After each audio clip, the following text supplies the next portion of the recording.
शासन पिता भगवान महावीर स्वामी के चरणों में कोटि कोटि वंदन। असीम असीम उपकारी सभी ज्ञानी गुरु भगवंतों के चरणों में कोटि कोटि वंदन। मोक्षगामी सभी आत्माओं को जय जिनेन्द्र। अंगूठे अमृत वसे लब्धि तना भंडार, श्री गुरु गौतम ने समरिए तो मनवंचित फलदाता। भगवान स्वामी का महावीर स्वामी का निर्वाण और गौतम स्वामी को केवल ज्ञान। गंधर्व गौतम स्वामी, एक ही शंका, आत्मा है या नहीं है। इस एक शंका को समाधान मिलते ही जिन्होंने अपने जीवन की दिशा बदल डाली, प्रभु वीर के निर्वाण पर विलाप करते करते प्रभु वीर से बंधे राग को एक झटके में जिन्होंने तोड़ा, राग स्नेह अब तक उनके केवल ज्ञान प्राप्त होने में जो बाधा रूप था, और 12 साल बाद इस अवसर्पिणी काल में 5वें आर्य में जो सिद्ध गति को प्राप्त कर गए, ऐसे महान सिद्ध आत्मा धारण चारण लब्धि, अक्षिण महानस लब्धि इत्यादि अनंत लब्धि तना भंडार हमारे गुरु गौतम स्वामी के चरणों में कोटि कोटि वंदन करते हुए आइए अब हम जानते हैं गौतम स्वामी के जीवन के कुछ विशिष्ट प्रसंगों के बारे में। ईस्वी सन 607 की यह बात है। भरत क्षेत्र के मगध देश में गोबर गांव में स्थित गोत्र जिनका गौतम था, ऐसे ब्राह्मण वसुभूति पिता और पृथ्वी माता के पुत्र रूप, और जिनके अपने भाई अग्निपुति और वायुभूति, ये तीनों भाई अपने माता पिता के साथ रहते थे। और हिंदू शास्त्र के अनुसार सभी तीनों भाई चारों वेदों की पारंगतता उन्होंने हासिल की थी। अलग अलग अनुक्रम से जो दूसरे 8 विप्र कुमार थे, उन्होंने भी चारों वेदों में पारंगता हासिल की थी, और सभी के अलग अलग, किसी के 500, किसी को 350, तो किसी के 300 ऐसे शिष्य भी थे।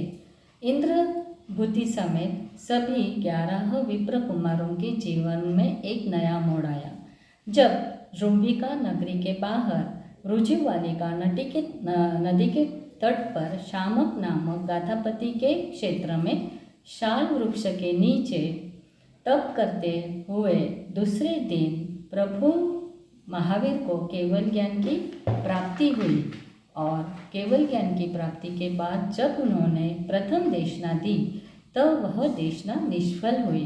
दूसरे दिन वैशाख सुद 11 के दिन आपापुरी नगरी में महासेन नामक उद्यान में समसरण में प्रभु ने फिर से दूसरी देशना दी, और इसी आपापुरी नगरी में सोमिल नामक ब्राह्मण ने एक यज्ञ का आयोजन किया था, और इस आयोजन में उन्होंने इस 11 विप्र कुमारों को यज्ञ कर्म में जो बहुत ही विचक्षण थे, ज्ञानी थे, उनको आमंत्रित किया था। प्रभु की देशना को सुनने के लिए और उनके दर्शन करने के लिए आकाश मार्ग से बहुत सारे देवता वहाँ पर पधार रहे थे, जिन्हें देखकर इंद्रभूति को अपने यज्ञ कराने की प्रणाली पर गर्व हुआ, और ऐसे लगा कि देवता सभी उनके यज्ञ में ही हाजिर होने के लिए वहाँ पे पधार रहे हैं। लेकिन देवों को वहाँ पर रुकते न देखकर वह आगे बढ़ते समसरण की ओर जाते देखकर सभी जो लोग कहने लगे कि अतिशय युक्त और सर्वज्ञ ऐसे प्रभु महावीर यहाँ पर पधारे हैं, और जिन्होंने बहुत ही सर्वज्ञ यानी केवल ज्ञानी ऐसे महावीर पधारे हैं, उनके दर्शन के लिए सभी देव वहाँ पर जा रहे हैं। तब उन्हें क्रोध हुआ, और ऐसा कौन सा अतिशय युक्त सर्वज्ञ वहाँ पर आया है, मैं भी जाकर देखूं। और उस पाखंडी का दंभ, जिसमें देवता भी मुक्त हो चुके हैं, ऐसे सर्वज्ञ रूपी घमंड को सभी के सामने अभी मैं हर लेता हूँ, ऐसा सोचकर अहंकार धारण किए इंद्रभूति 500 शिष्यों समेत वहाँ पर पहुँचे। लेकिन समसरण में पहुँचते ही इतना आश्चर्यचकित हो गए कि प्रभु ने उन्हें उनके गोत्र के नाम से जब बड़े प्रेम से पुकारा कि हे गौतम, इंद्रभूति आपका स्वागत है, वह और भी आश्चर्य से सोचने लगे कि मैं इतना विद्वान हूँ, इतना पंडित हूँ, ज्ञानी हूँ कि सर्वज्ञ ऐसे भगवान महावीर भी मुझे जानते हैं। यह जो बात उनके मन में आई और तभी वो कहते हैं कि यह तो ज्ञानी तो दिख ही रहे हैं, लेकिन अगर वो मेरी शंका का समाधान अगर करते हैं कि आत्मा है या नहीं है, तो ही मैं आगे का उनका सोचूं, उन्हें मानना है या नहीं मानना है। और बस प्रभु वीर महावीर ने उनकी शंका को जाना और तभी तुरंत समाधान देते हुए कहा कि हे विप्र, आत्मा है कि नहीं है, इसी संशय के साथ आप यहाँ पर पधारे हो। लेकिन हे गौतम, जीव है, आत्मा है और यह चित्त, चैतन्य और जो संज्ञा और विज्ञान वगैरह लक्षणों से हम उसे जान भी सकते हैं। अति जीव ही नहीं है तो पुण्य पाप का पात्र भी कौन बन सकता है? उसका वजह भी क्या होता है? और आप जो ये यज्ञ और दान वगैरह कर रहे हो, इसकी भी क्या ज़रूरत है? बस प्रभु के इन वचनों को सुनने के बाद जो गौतम स्वामी का घमंड था वह चूर चूर हो गया और मिथ्यात्व के साथ संदेह को छोड़ दिया और बोले, हे स्वामी, ऊंचे वृक्ष का नाप लेने की मेरी क्षमता नहीं है। मैं तो बहुत ही नीचा पुरुष हूँ, दुर्बुद्धि हूँ, आपकी परीक्षा लेने आया था। मैं दोषयुक्त हूँ और फिर भी मुझे आपने प्रतिबोधित किया। कृपा कर आप मुझे संसार से विरक्त करो और मुझे दीक्षा देकर अनुग्रहित करो। ऐसी थी गौतम की सरलता। और ऐसा कहकर इंद्रभूति जी ने 50 साल जो गृहस्थ अवस्था में थे, तभी प्रभु की आयु जो थी वो 42 साल की थी और उन्होंने संसार का त्याग कर अपने 500 शिष्यों के साथ उन्होंने दीक्षा ग्रहण की। जगत गुरु प्रभु वीर ने भी देखा कि यही जो गौतम है, यही मेरे प्रथम गंधर्व बनने वाले हैं, इसीलिए उन्होंने गौतम को स्वयं ही दीक्षित बनाया। इंद्रभूति के साथ अन्य जितने भी विप्र थे, उन्होंने भी अपने अपने शिष्यों के साथ वहाँ पर दीक्षा ले ली। सभी विप्रों के मन में एक एक शंका थी, जिसका समाधान प्रभु महावीर ने सभी का समाधान किया था। बाद में चन्ना जी वगैरह अनेक ऐसी कन्याओं ने विवाह पर दीक्षा ली और नर नारियों जो पहले थे वह श्रावक श्राविका बन गए और वहाँ पर प्रभु ने चतुर्विध संघ की स्थापना की।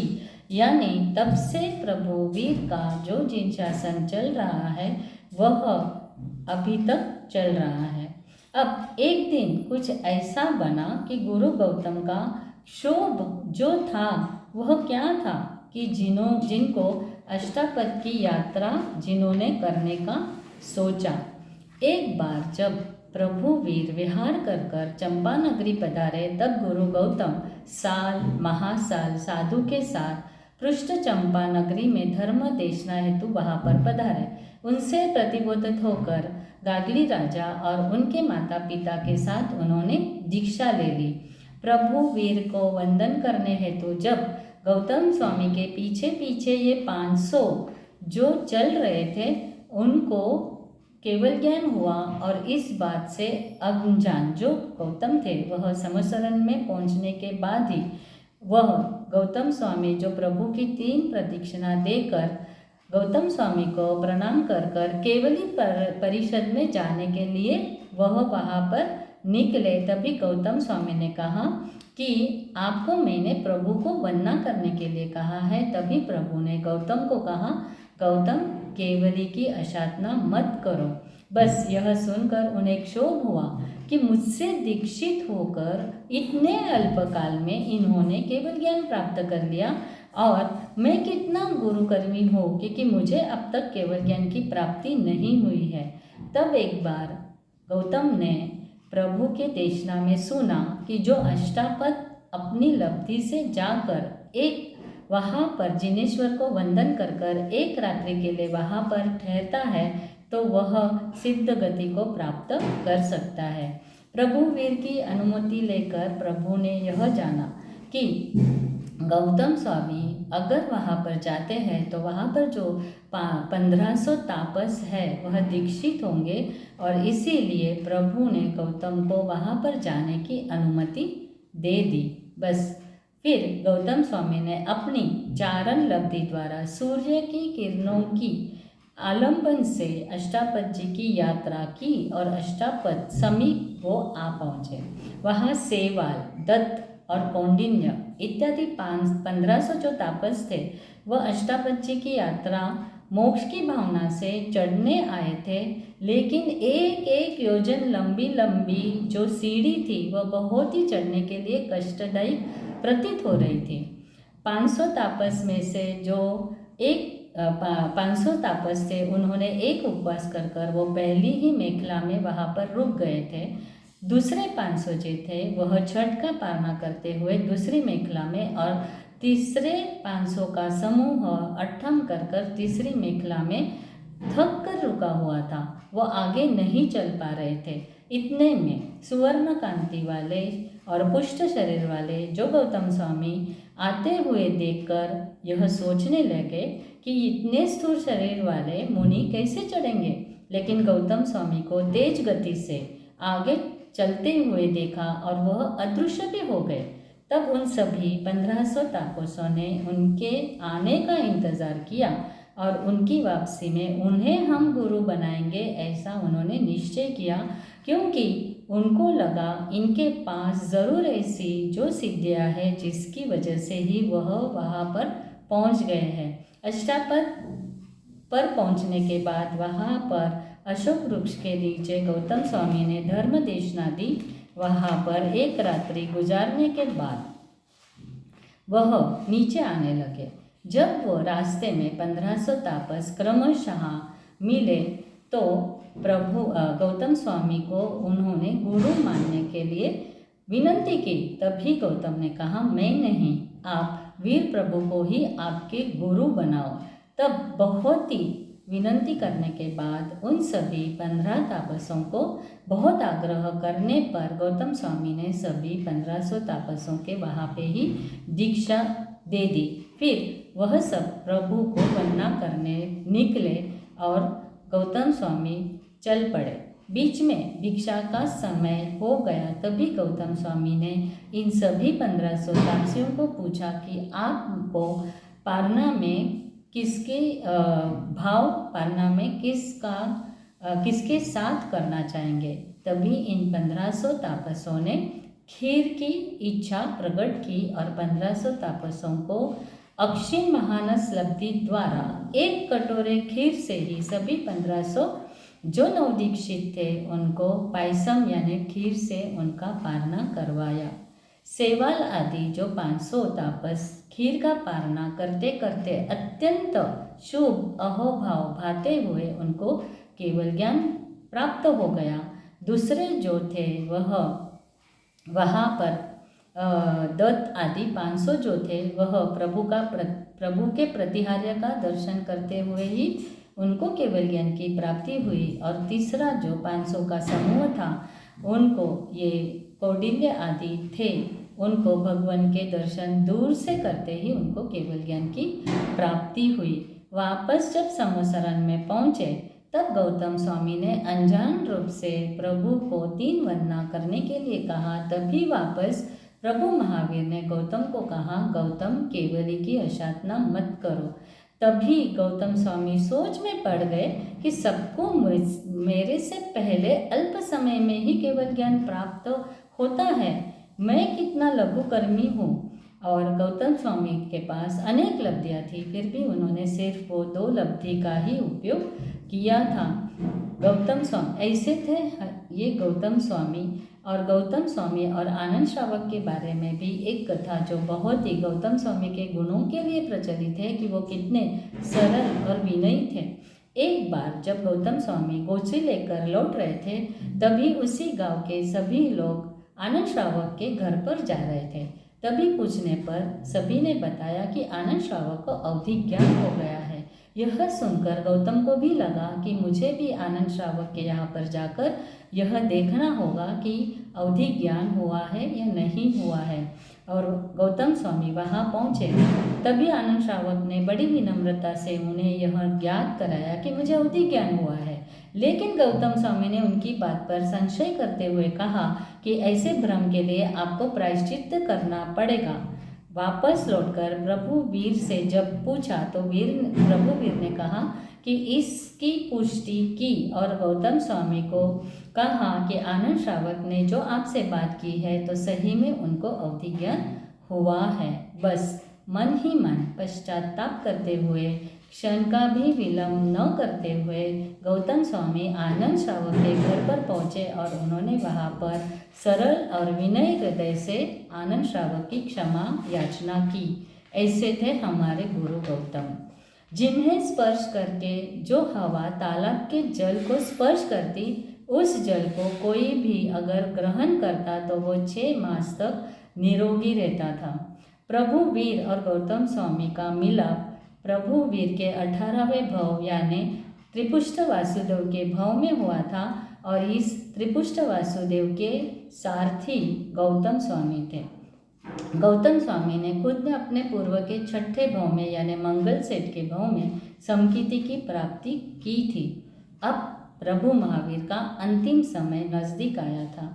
अंत समय उसी दिन की रात्रि में जान प्रभु वीर ने गौतम स्वामी को उनके प्रति का स्नेह और राग, उनके केवल ज्ञान में जो बाधा रूप जानकर गौतम स्वामी को नज़दीक के दूसरे गांव में देव शर्मा नामक ब्राह्मण को प्रतिबोधित करने के लिए भेज दिया और प्रभु वीर कार्तिक मास की अमावस्या उनका निर्वाण हो गया। 72 वर्ष की आयु के बाद उन्होंने मोक्ष पद को प्राप्त कर लिया। प्रभु के निर्वाण को जान, भावरूपी दीपक का उच्छेद हुआ जान सभी राजाओं ने दिव्य प्रकट वहाँ पे प्रगटाए। तब से दीपोत्सव का पर्व प्रवर्तित हुआ और आज तक हम इसीलिए दीपक प्रगटाते हैं। अब गौतम स्वामी देव शर्मा को प्रतिबोधित कर वापस लौट रहे थे, तभी उन्होंने बीच में देवताओं ने उन्होंने प्रभु निर्वाण के समाचार दिए और विलाप करते करते निर्वाण समय जानते हुए भी प्रभु ने मुझे दूर भेज दिया और बस तभी गौतम को पहली बार प्रभु से पर होकर अपने स्वयं के बारे में सोचने का बोध हुआ और प्रभु ममता रहित रहे और मैं प्रभु के प्रति मैंने जो स्नेह राग ममता रखी, इसीलिए मैं केवल ज्ञान से वंचित हुआ हूँ। ये प्रभु का निर्वाण सुनते सुनते मेरे हृदय के टुकड़े टुकड़े क्यों नहीं हो जाते हैं। और तभी उन्होंने शुक्ल ध्यान को जो परायण होते होते शपथ श्रेणी चढ़ते चढ़ते मुनियों को कभी भी किसी के प्रति भी ममत्व भाव नहीं रखना चाहिए, ये सोचते सोचते पश्चाताप से उनको तभी गौतम स्वामी को उनकी आयु जब 80 वर्ष की थी, 80 ईयर्स की, तब उन्होंने केवल ज्ञान की प्राप्ति की। केवल ज्ञान के बाद 12 वर्ष तक वह विहार करते रहे और अंत में राजगृही नगरी में जब पधारे, वहाँ पर 1 महीने का अनशन व्रत करते हुए 92 यानी 92 वर्ष की आयु में 7 हाथ की काया वाले गौतम स्वामी ने मोक्ष पद की प्राप्ति की। इसलिए हमें गौतम स्वामी के जीवन से यह सार लेना चाहिए कि सदा विनयशील बने, सरलता अपनाए, कभी भी ममत्व को इतना न अपनाए कि जो वह हमारे लिए बाधा रूप बने, क्योंकि यह तो तय ही है कि जो उत्पन्न होता है उसका नाश अवश्य होता है। कुछ भी अजरामर नहीं है सिवाय हमारी स्वयं की आत्मा, जो वही हमें सिद्ध गति तक पहुंचा सकती है, क्योंकि हे आत्मन तू ही परमात्मन। तो ऐसे जो प्रभु महावीर का निर्वाण और गौतम स्वामी को केवल ज्ञान, ये हम जब भी समझते हैं तभी यही हम भावना करेंगे कि हमारे दिल में भी गौतम जैसे प्रभु महावीर के प्रति जो समर्पणता थी, विनय भाव था, ऐसे ही समर्पणता विनय भाव हमें हमारे दिल में प्रगटे। यही इस दीपावली के अवसर पर सभी के लिए शुभ मंगल कामना। आज के सेशन में जिनाग्ना के विरुद्ध कुछ भी कहा गया हो तो उसके लिए तस्मिच्छामि दुक्कडम। जय जिनेन्द्र।